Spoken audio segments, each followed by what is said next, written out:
දන්නවද ජීවිතේ හරියට පොතක් වගේ.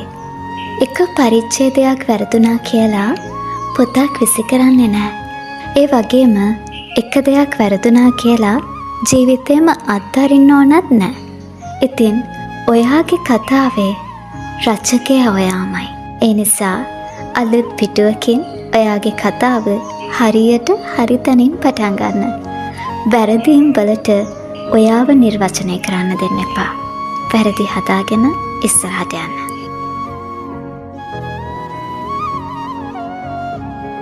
දන්නවද ජීවිතේ හරියට පොතක් වගේ. එක පරිච්ඡේදයක් වැරදුනා කියලා පොතක් විසි කරන්නේ නැහැ. ඒ වගේම එක දෙයක් වැරදුනා කියලා ජීවිතේම අත්හරින්න ඕනත් නැහැ. ඉතින් ඔයාගේ කතාවේ රචකයා ඔයාමයි.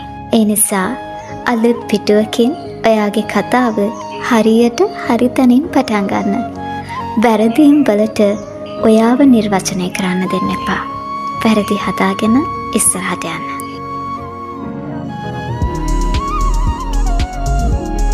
දන්නවද ජීවිතේ හරියට පොතක් වගේ.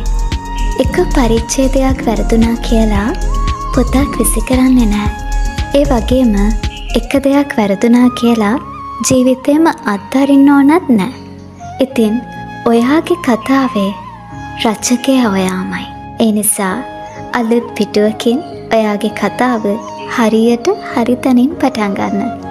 වැරදීම් වලට ඔයාව නිර්වචනය කරන්න දෙන්න එපා. වැරදි හදාගෙන ඉස්සරහට යන්න.